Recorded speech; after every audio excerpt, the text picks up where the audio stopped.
fight for everything that we deserve, but at the same time, like, we need to play basketball. That's what our fans crave, and that's what all of you crave as well, is you want the product on the floor.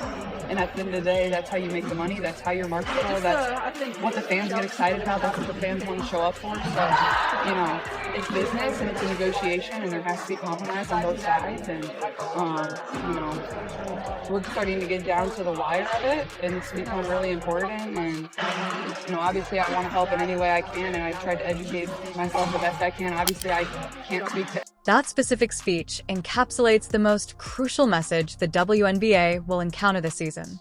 Amidst the usual emphasis on internal disputes and the back and forth of collective bargaining talks, CaitlinClark made one distinct statement.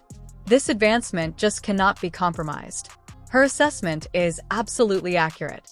NBA fans are so excited because CaitlinClark is finally back on the court playing basketball, and it seems like she is 100%. She is going 5v5. Team USA is currently holding their training camp. So all the ladies will be in Durham this weekend training. As you can see the roster here, Lauren Betts, Aaliyah Boston, Cam Brink, Paige Beckers, Veronica Burton, Sonia Citron, CaitlinClark, Kalia Copper, Chelsea Gray, Brittany Griner, Dearica Hamby, Kiki Ariafen, Rakia Jackson, Brianna Jones, Kelsey Plum, Angel Reese, Juju Watkins. In December 2024, 16 elite women's basketball players convened in Durham for Team USA's training camp, ostensibly to prepare for the 2026 FIA World Cup.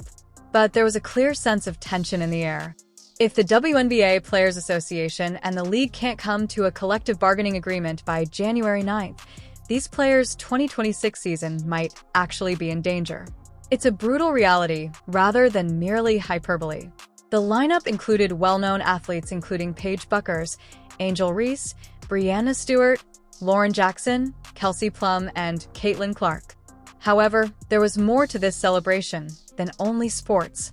The camp occurred at a pivotal moment in the WNBA narrative, suggesting that players' off-court remarks could have greater significance than their on-court achievements. There are different things that we can find ways to say, no, like, we certainly deserve that, and we're not going to compromise on that, and then other things that we can probably compromise on. But like I said, like, this is the biggest moment in the history of the WNBA, and I don't want that to be forgotten. Similar, like, it's important that we find a way to, you know, play this next season, and I think our fans, and even everybody that has played in this league that has come. Observe the way she presents the situation.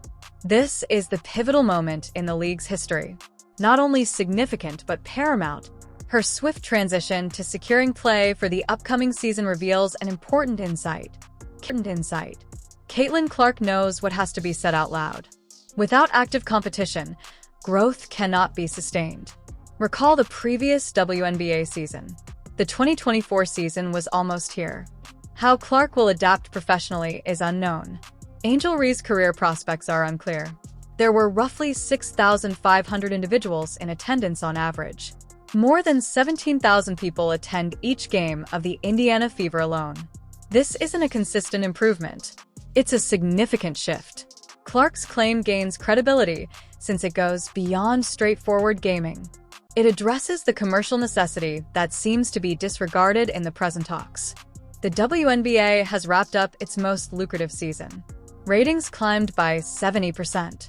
Expansion fees reached $50 million per brand, and new media rights were obtained for $2.2 billion during an 11-year period. Professional sports leagues want to take advantage of this kind of natural momentum.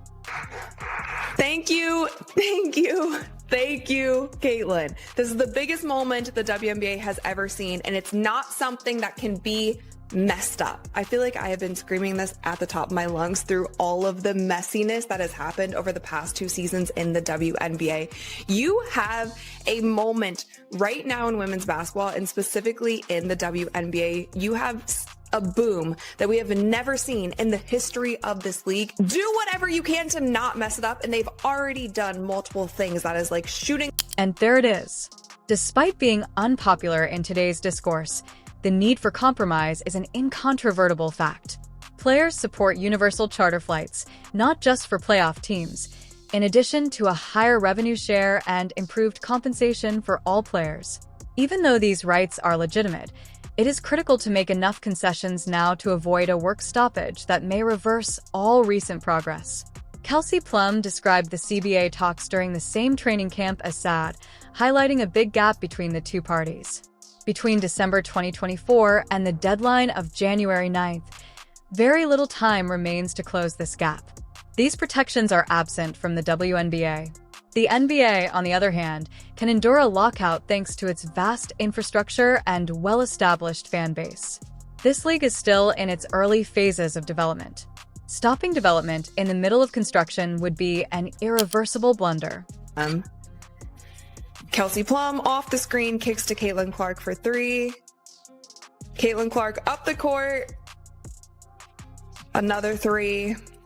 CaitlinClark off the screen, another three. Her shot looks really good. There were other photos of her going around, I feel like the past couple weeks also, saying that it looks like she dropped some of the muscle that she did gain before last season. It's hard to tell. To be honest, you guys, I'm not really like body watch. Take a close look at this video, which perfectly conveys the high demand for WNBA content this offseason.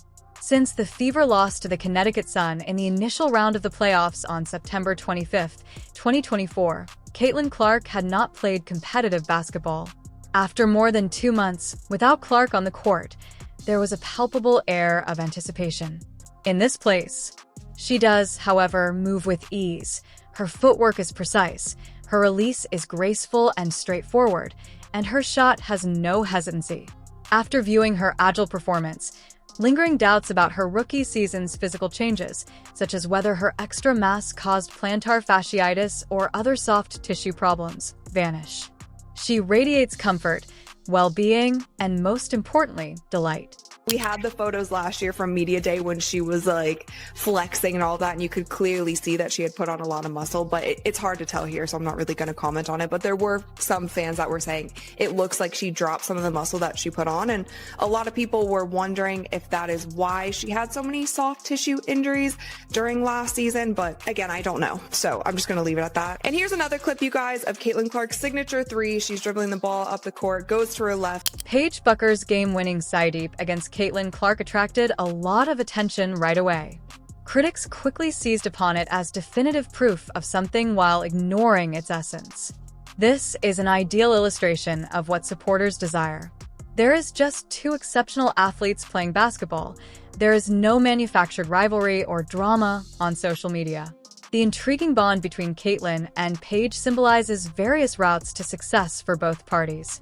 Clark fulfilled expectations as the WNBA's most anticipated rookie, securing her star status despite persistent physicality and criticism.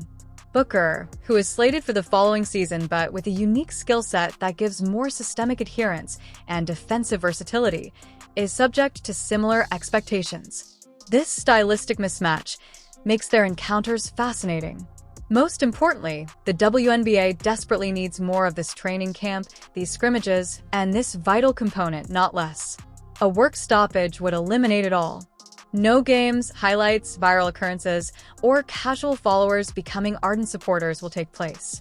The growth engine itself would stop. This is the kind of basketball that so many WNBA fans have been missing. And there's another clip that is also currently going viral, and it's Paige Bucker's sidestep three on CaitlinClark. And now obviously the CaitlinClark haters are loving this, but I also love this too. I love to see two great players like Paige, like Caitlin, playing either on the same team or against one another. But check this out. So there's a long rebound here. Paige gets it, pump fake, sidestep, drains the three. Jackie Young is assisting Paige Buckers, who is being posted by Angel Ree in an attempt to screen CaitlinClark. This demonstrates the sophisticated defensive tactics that some have previously doubted the WNBA possessed. Even in a practice setting with unfamiliar players, Clark's defensive commitment is now evident. Even in a scrimmage where teammates may typically relax, the tremendous effort required to contain her is visible. As Paige purposefully denies her the ball, Jackie Young shadows over to help in defense, all without a particular plan. Imagine a postseason level of defensive intensity. This also casts doubt on the persistent, often irritatingly simplistic notion that CaitlinClark is incapable of playing defense. Observe her positioning. She's not going overboard or trying to steal.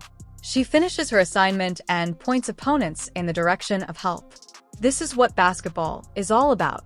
Although she is not a particularly good defender, her skill level is more than adequate for a player assuming a significant attacking position.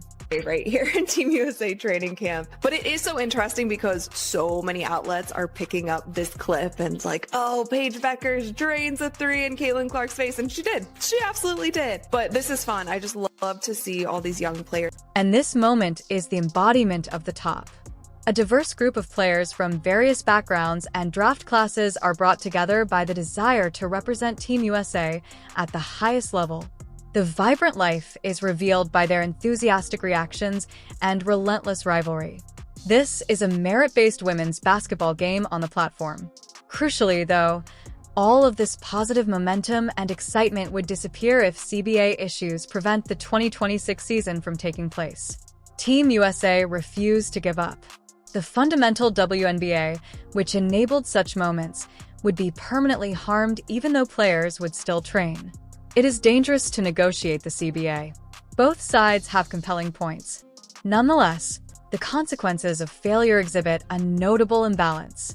A player's forced work halt would cost them a year of prime earning potential and impede the league's advancement.